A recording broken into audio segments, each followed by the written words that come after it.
Okay, take two. Hi there. This is the Composite, hodgepodge of a talk show. I'm Deanne Battle. Welcome to season 4, episode 6. I hope everyone is doing well and surviving.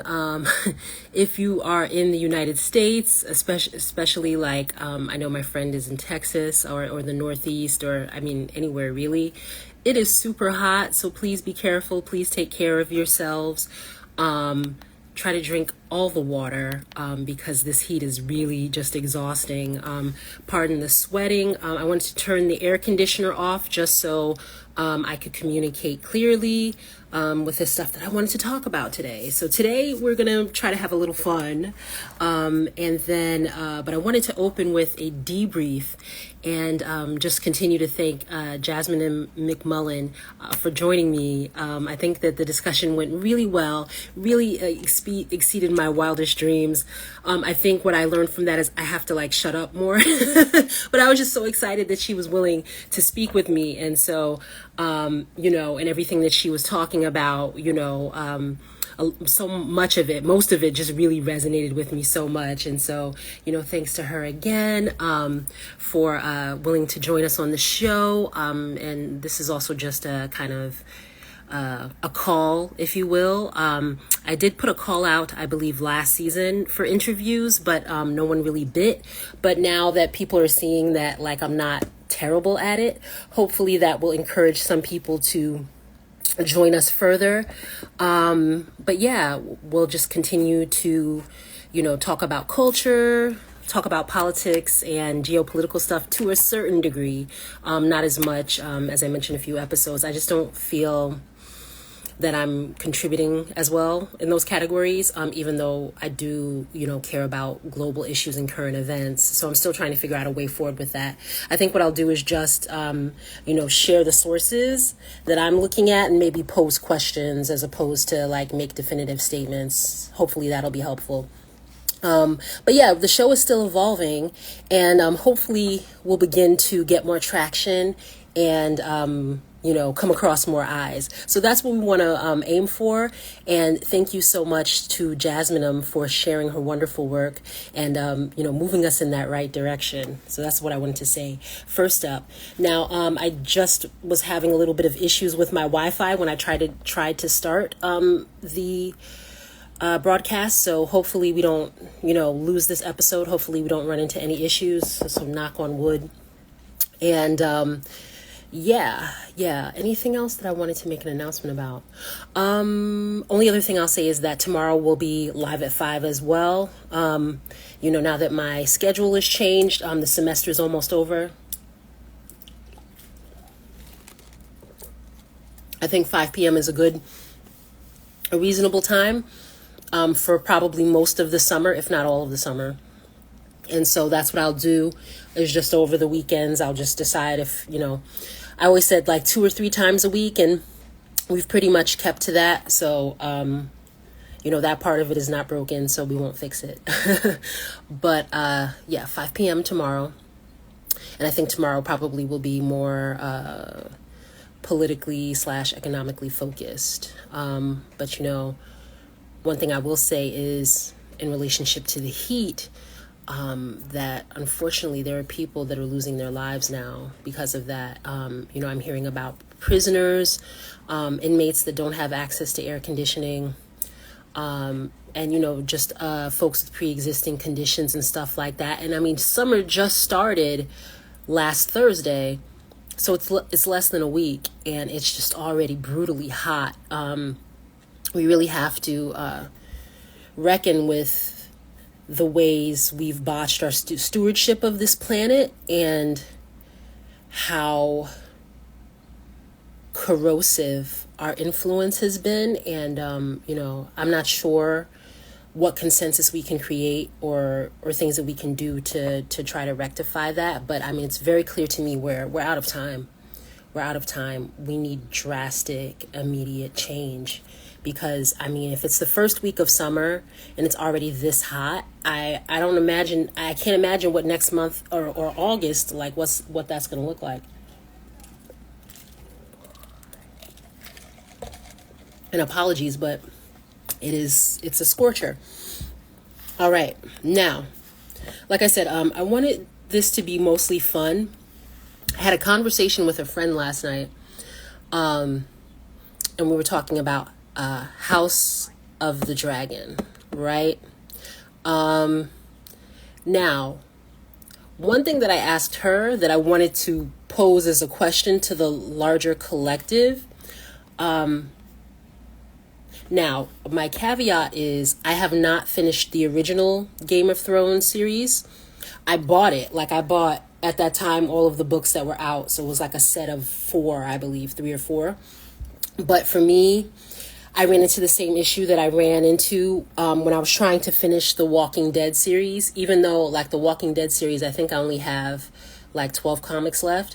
But I stopped for, like, years because of the violence and murder of children, and then just the sexual violence in the text. It's really a lot for me. And so I felt like, the sexual violence that I was seeing in Game of Thrones, it just was, I think I got 100 pages in, and it was just like, this is a lot. And so I'm not saying it shouldn't be in there, but just as an artist and as someone who really tries to support and uplift people that experience that sort of violence, like, I don't know what the place of that is in art. And I know that that's going to create issues for me as I continue to write, because, if characters are going in a certain direction, you want to have enough separation and wherewithal from the text that you're creating to really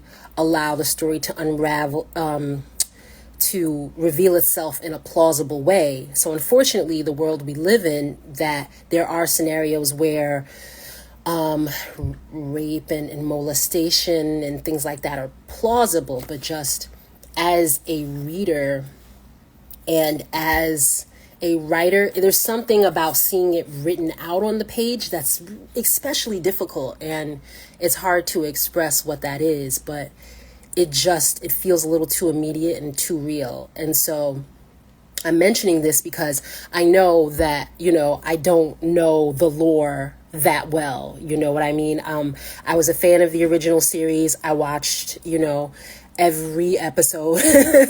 I want to actually go back and rewatch it, because I'm sure there was tons of things that I missed, especially in terms of how it affects this prequel, House of the Dragon. But all of that being said, what is the case for being Team Green? I'm asking with no shade. I don't get them at all. All right. And so 2 episodes into the second season, I feel like Rhaenyra and Alicent are making mistakes, but Alicent is like off the rails. Like, when excuse me, had an eyelash on my lip. So when they're getting into the Dance of the Dragons and things like that, like, I like, fights where there's a certain level of competency, if you will, among adversaries. And right now, like, Alicent, I need her to get it together, because it's like, how are you duplicitous, disloyal, and incompetent? Like, I need you to choose a lane, right? Are you going to be incompetent and then honor your words and deeds? Or are you going to be, disloyal and then excel at being disloyal? And right now, she's losing out in both ways. I think Rhaenyra, I'm going to try not to give spoilers, but I probably will. So I'll put like a disclaimer in the comments. But I think Rhaenyra, her whole thing is, rightly so. She's still just coming out of her grief and getting her bearings, but she's falling off too. But I wanted to start with Alicent, okay? So here's the thing about both of these women. I think they sympathize with each other because they understand that neither of them can rule or be in power directly, that it comes through men, right? That they have to be supported and validated by men in order to maneuver. But I don't think that they're, ooh, oh, I just took a picture of myself by accident. I just think that they're doing it the wrong way. And so Alicent is, I get it. You were married to a very old, very sick man for many years. And you wanted to be hot girl summer, but I'm going to need you to stop getting your back blown out, and I need you to focus. All right. And so what do I mean by that? What I mean by that is she's got Darren, I believe, who's back at the High Towers. I think they've confirmed that he's back at, the High Tower house, if you will, or castle. And then you've got Aemon. And you've got yourself. So she's a queen dowager, and she's got 2 eligible sons, and she's not where are these marriages? And that's an issue for both her and Rhaenyra. But I actually pulled up a map so I could try to go through this a little bit, and I'm just going to focus on the houses that I know, right? Because like I said, I'm not caught up on the books. There are a ton of houses here. And so, and then again, this series, so for those that don't know, House of the Dragon is set 200 years before Game of Thrones. So obviously allegiances and, beefs and grievances and all of that type of thing, they evolve over time. But what I wanted to do, hold on, let me try to set this up here, is just kind of look at some of these houses and just see what is what here, because Alicent should have had a husband lined up here, right? And I think that would have put her in a better position than what she's doing right now. Because as far as I can see, she's kind of double wheeling and dealing. She's telling Sir Christian certain things. She's telling her father certain things. She's telling Aegon certain things. She's kind of avoiding Aemon because she's terrified of him, which, yeah, you should be, but nevertheless, she's just got a lot going on, and she doesn't really have anybody permanently in her corner, and I think that that's the problem, hence the suggestion to go ahead and remarry. All right, so let me do this. All right. All right, so my production value is still what it is, folks. Bear with me. Okay, so here's the thing, right?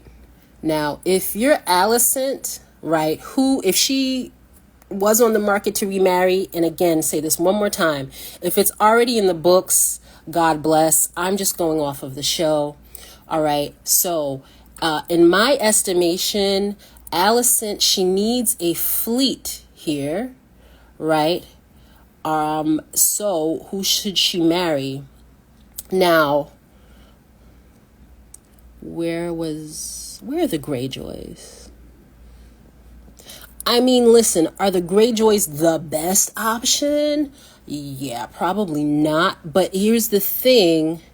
They're pretty good fighters. They're scrappy, and they're not the brightest. I'm going off of the original series. So they would be easily controllable, right? So why not just marry a Greyjoy and kind of parlay and manipulate him to get what you want? Now, see, this is the part where I'm talking about disloyal versus, in being competent, right? Because the thing is that you've already betrayed Rhaenyra. You've already, contributed to the loss of one of her kids. All right, so that's a minor spoiler if you haven't seen it online already. But, I'm not telling you how. Okay. So I would go for the gusto. Okay, listen, Lucerys is gone, right? So what does that mean? That means that House Valerian, right? They have Laena and they have Baela. I believe, who was it that was promised to Lucerys? I believe it was Baela. Baela doesn't have a husband right now because Rhaenyra she's grieving. I don't think she's gone ahead and secured, that a marriage between, I'm talking about Rhaenyra's first set of 3 kids. So out of those, the eldest 3, I don't think she's, talked to Rhaenys and Corlys about what to do with Baela. So that is a weakness, right? So listen, we know Rhaenys is loyal. I think you can work with Corlys. I would have sent an emissary on the sneak tip. You go talk to Corlys and be like, listen, how many kids do you want to lose to these Targaryens, right? Why not give us Baela for Aemon, right? And lock that down. Listen, we will get the Valerians closer to the throne, right? And so that gets you a fleet right here, which is what she needs, because by my estimation, it seems like most of your knockdown, drag out fighters are going to be loyal to Rhaenyra. And so you need somebody over here on this flank.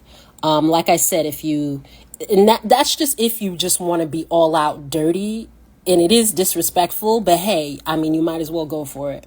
But if not them, then like I said, a Greyjoy, but it's just there's so many dang houses, I don't even see where they are. But they're also a seafaring house. You need that, right? She needs something over here. She needs a house over here. So, if she were to marry a Greyjoy, or like I said, or have Aemon marry a Valerian, that would just upset the apple cart in her direction. Other things I'm thinking about. The Baratheons here. Now, since the Baratheons are so close to the Starks, I would probably assume that they're Team Black, but they, from the original series, are also very formidable fighters. I would also consider them for the Queen Dowager. They've got to have, a son or an uncle or something going on over there. That, or since, okay, so they're high towers. So basically they've already got all of these folks here as greens. Again, if you want to be disrespectful, maybe try to make a deal with House Aaron. And I would actually, her youngest son here, Darren, who's at the high tower headquarters, I would try to get him in with an Aaron, and then I'd throw in a role in the court, to make them a little more prominent. And that's just what you have to do. You have to wheel and deal here. Now, anything else? Yeah, because the way Allison is going about it is just crazy. It's just like, how do I say this without giving a spoiler? What was very apparent to me in that season 2, episode 2, is that she's having a lot of conversations and people are either talking over her head, or it's always turning out different than what these men promise her, because no one takes her seriously in terms of strategy. And she's kind of proving them right. Now, what I was originally going to say, other than a Greyjoy, that's actually the second choice.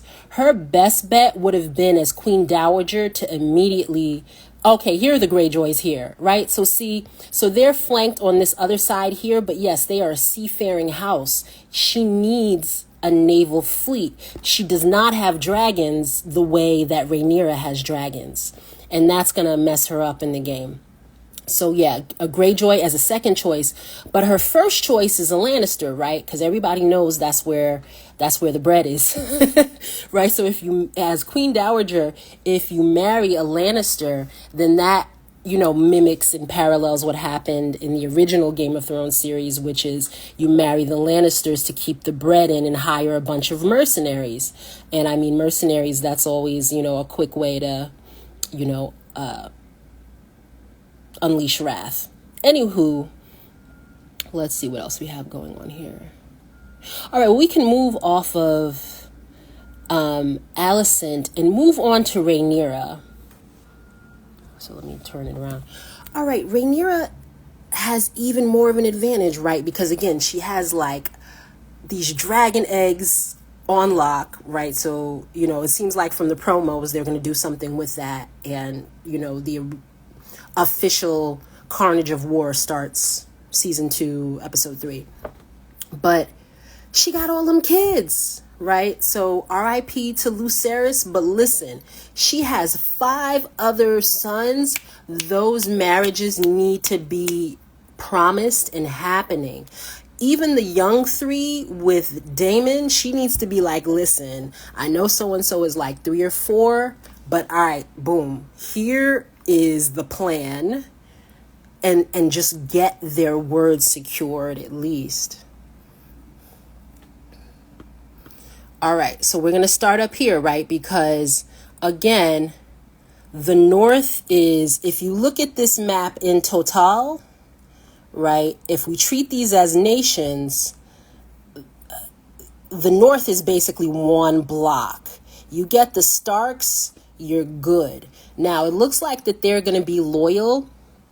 I would sweeten the pot for the Starks. I would either promise the Starks her youngest son or a prominent place at court. Just so to show them, listen, we know that the Starks keep their word.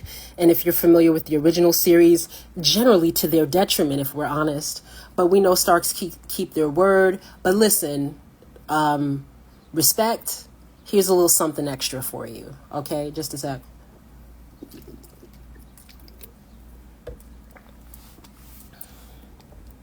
All right, now what else we got here?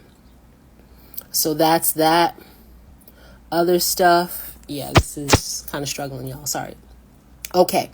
House Aaron and House Valerian. So this is family, right? So family on the mother's side and family on the father's side, because they're Targaryens.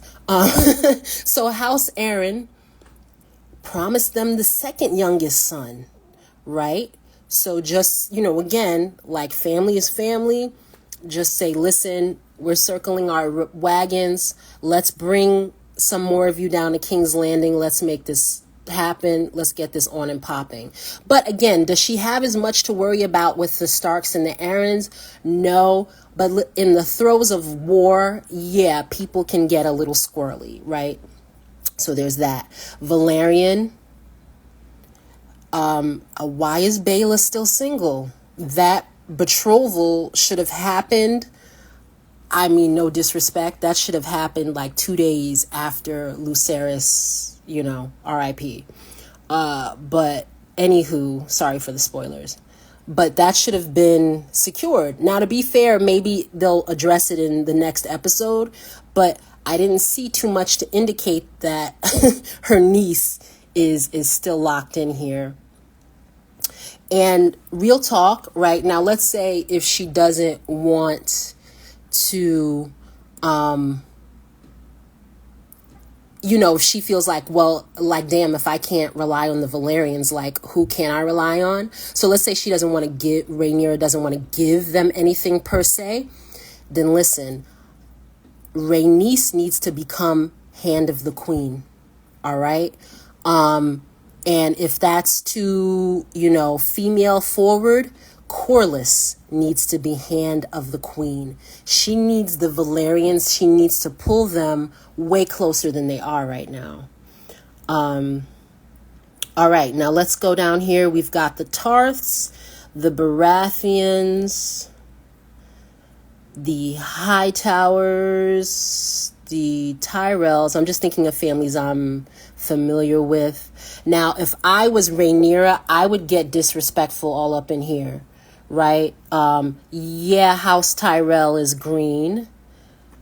But we know from the original Game of Thrones series, right?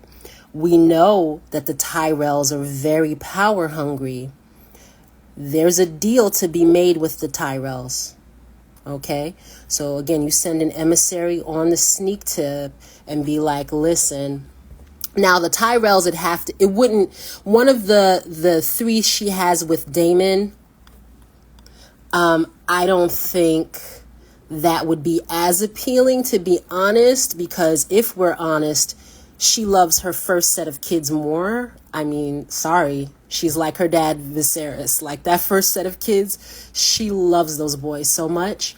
Now she's got 2 left. Apologies that I'm not giving you names here, but she's got 2 left. Promise the youngest middle son, right? So she's got 3 with questionable parentage. We'll leave it at that.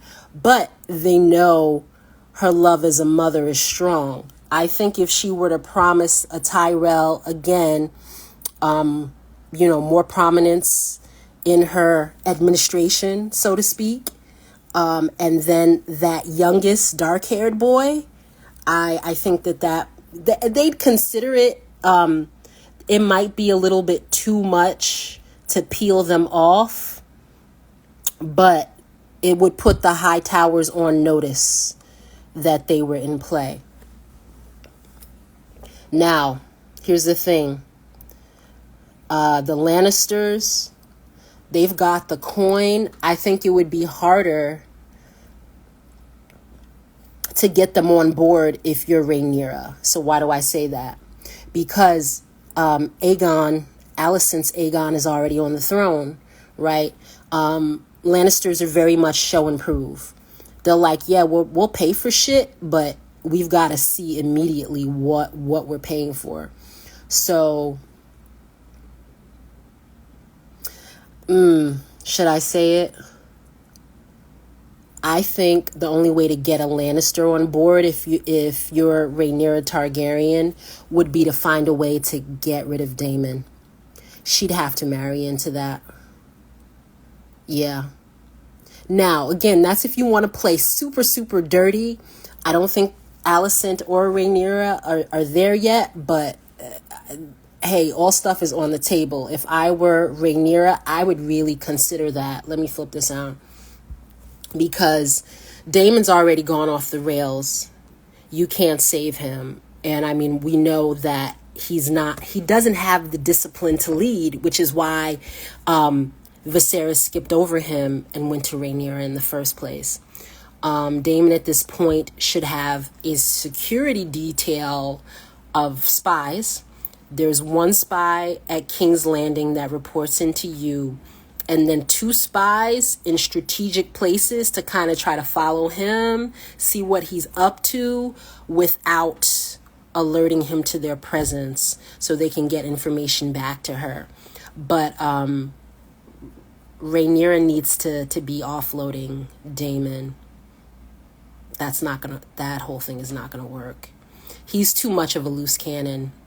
And again, as Queen in absentia, even though she's not sitting on the throne, because she has the last official declaration in terms of ascension, that still means something. So she's got to find a way to offload Daemon. Unless she just wants to harness his fury and just unleash it. But then what we're seeing, right, in the first 2 episodes is that his impulsiveness and his wrath has very real detrimental consequences for Rhaenyra. So it's like you can't control him, so you need to get him off the stage. Similarly, Alicent, she needs to figure out a way to unload Sir Christian. In her instance, I think it's too late. If you've seen the last episode, you know why I've said that. He now has a modicum of power outside of Alicent. That's a problem. I think that the only thing she can really do now is like promise him a woman on the down low somehow, and promise him money and, to kind of secure him where he is now, or she's going to have to hire somebody to. But yes, Sir Christian is, it's funny how they're kind of, in some regards, these two women are in somewhat parallel situations, because Christian is a loose cannon. He's still in love with Rhaenyra, and literally his whole existence at this point is about finding ways to screw her over. And so someone who's operating from that emotional space cannot be trusted or relied on. So I think her best bet is to, or, again, try to make some sort of deal with him so he knows that his station will be elevated and it's secure, but also so that he knows his place, that it's like here as opposed to here, because he has aspirations, you can totally tell. All right, so that's that. Other things here. All right, so I talked about what Rhaenyra would probably need to do to get a Lannister on board. I don't think, she does love Daemon. I don't think she's willing to sacrifice him that way. All right. So she's got the 3 kids with Daemon.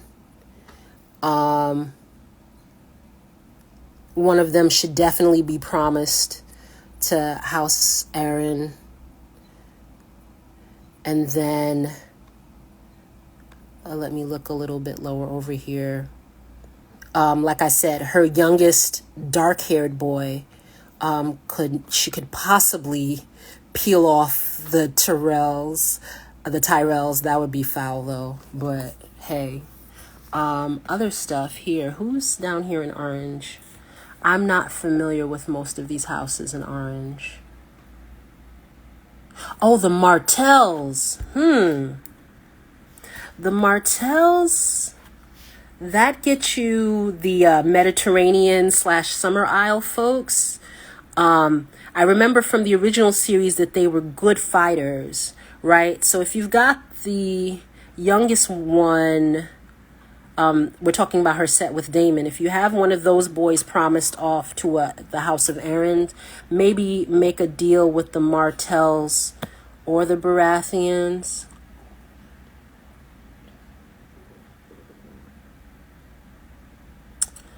I remember House Tully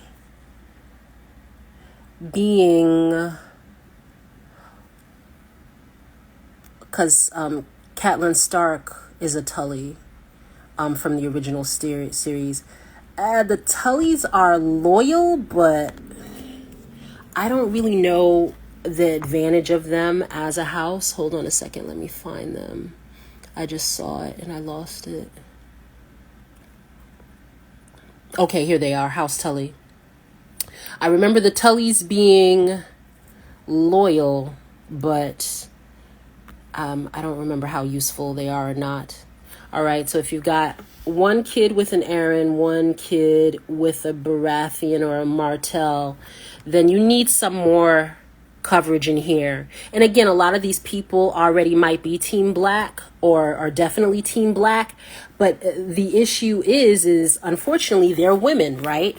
And women, you need a little bit extra here in a patriarchal world to get that loyalty going. All right, so you need Greyjoys really on board. You really need them, right? Because now check this out.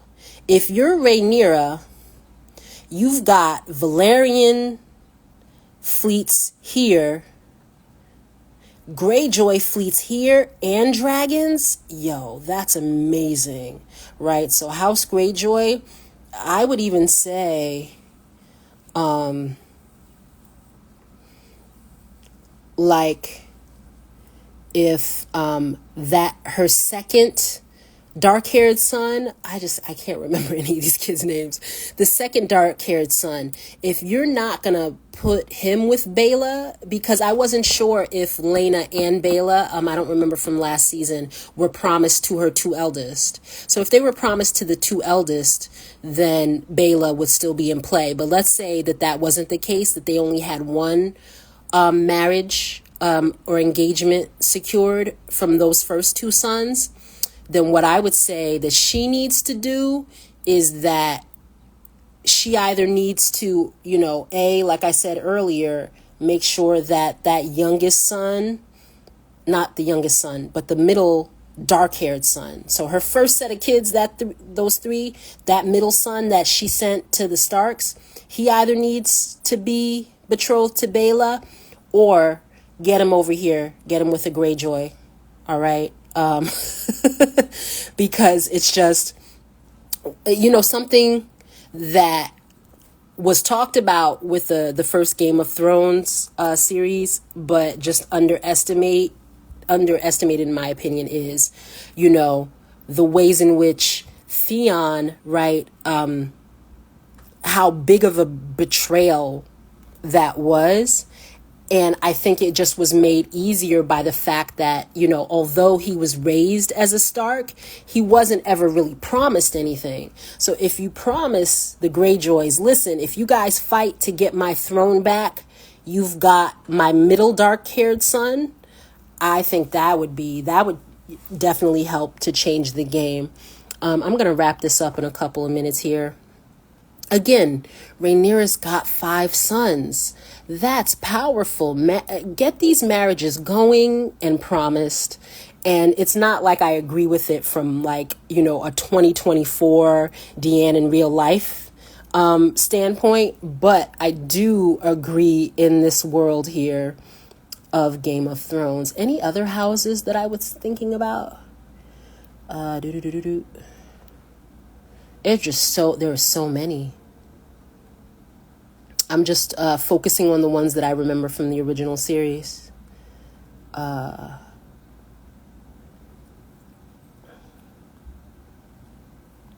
that's about it. Get these marriages going, ladies. Because yes, it's Dance of the Dragons and it's going to be like, fire breathing, she versus she. But a lot of this can be done diplomatically, which I think is, part of the moral of the story. He is just this, there's not communication, adversarial or otherwise, and everybody's just kind of, shooting from the hip, and it's not going well.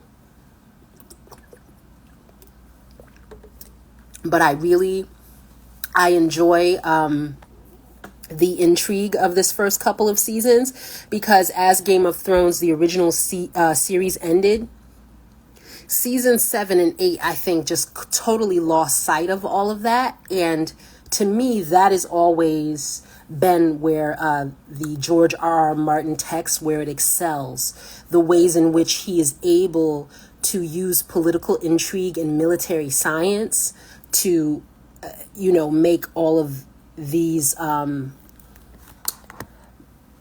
machinations possible. And that's what I enjoy about it. And I mean, I have to get a little bit more into that for 2 projects that I'm working on right now. And so I'm paying more attention to, again, political intrigue and military science as a writer. So I'm very interested in how he works with it. I believe he is more directly involved in House of the Dragon than he was in Game of Thrones, and you can feel it. You can really feel it. The acting is really great. Even if you didn't watch the original series, I would check it out. I've really enjoyed it, even though both of them, the first episode of the season always moves slowly. It's worth it. Push through. Again, if you have HBO Max, or if you're interested in these types of things, I would, as a fan and as a writer, I would definitely suggest checking that out. But yeah, what a mess. both of these women are in.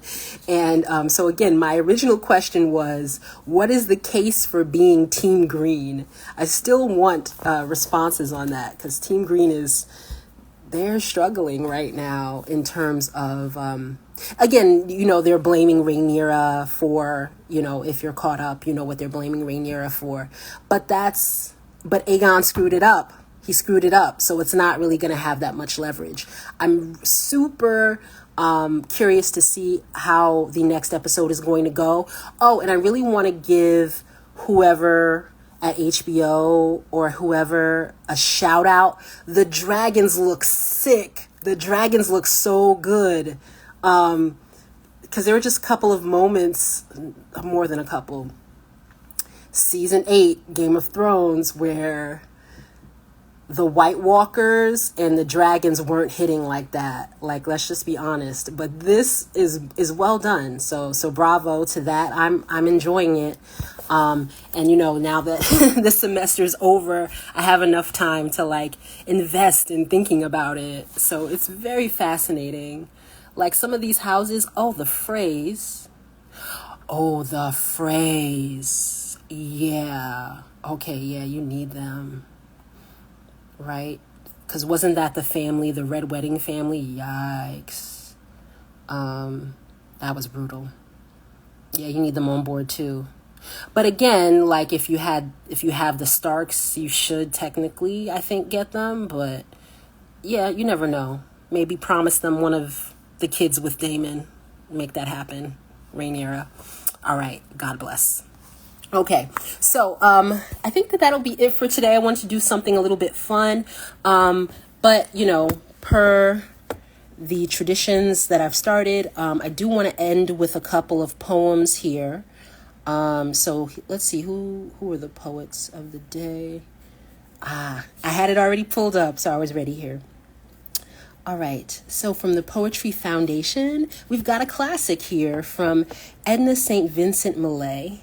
Right? Pardon me. And this one's called, I Think I Should Have Loved You Presently. Interesting. I think I should have loved you presently, and given in earnest words I flung in jest, and lifted honest eyes for you to see, and caught your hand against my cheek and breast, and all my pretty follies flung aside, that won you to me, and beneath your gaze, naked of reticence and shorn of pride, spread like a chart my my little wicked ways. I that had been to you had you remained but one more waking from a recurrent dream, cherished no less the certain stakes I gained, and walked your memory's halls austere, supreme, a ghost in marble of a girl you knew, who would have loved you in a day or two. I like this little couplet here. And all my pretty follies flung aside, that won you to me and beneath your gaze. Nice. All right. And so again, I'm just looking at what is the poem of the day on the website. All right. So now I'm at poets.org, and our poem for today is from Trish Saleh, and it's called Without a Word. All right. Let me just try to prop this up here. Yeah, I really need like stands and stuff to get my production together. All right. Without a word. If the word for this is Palestine, this love, this steadfastness, if the word becomes again unutterable, unspeakable, if this word Palestine disappears, if this work of being, if a word, a life, the life of a people, of a land is taken, disappeared, stolen, between the time, starved for months, of this poem, denied food, its writing, and without water, and the now medicine of your years under siege, living in rubble. You are reading it. A rain of bombs, now dying in rubble. What then? What then? What will you do? You, I, who will stop anyone make it stop? Bring it them. Bring back home. Okay, so I'm going to pause here for a second. So some of these words are kind of like ghost words. They're grayed out and they're not in black. So it seems like you could read this as almost like a call and response. So that's why it feels a little erratic, so to speak. So I'm going to start from this line again. I, who will stop anyone, make it stop. Bring it back. Bring them back home. This word, this land, this people, if the word for this is Palestine, it is genocide. Whoa. Yeah, this is a heavy one. But that was the poem of the day. So, wow. All right. So those two poets again, and Edna St. Vincent Millay, which when I was initially learning about different types of poetry, like what poetry even is definitely her, and Emily Dickinson, and Walt Whitman, Thoreau, Emerson, yeah, all of those folks. Those were, some of the original poets that I learned about. So that's, definitely a classic one. And then this one here, Trish Saleh. If you go to that website, they've got a clip so you can hear it read. I suspect it looks like, again, either you have two people read it, or there's a way in which it pings back and forth between the words in black and the words in gray. All right, so definitely check that out if you have an interest. All right, so again, I am Deanne Battle, and this has been The Composite, Season 4, Episode 6, and we will be on tomorrow at 5 p.m. All right, take care.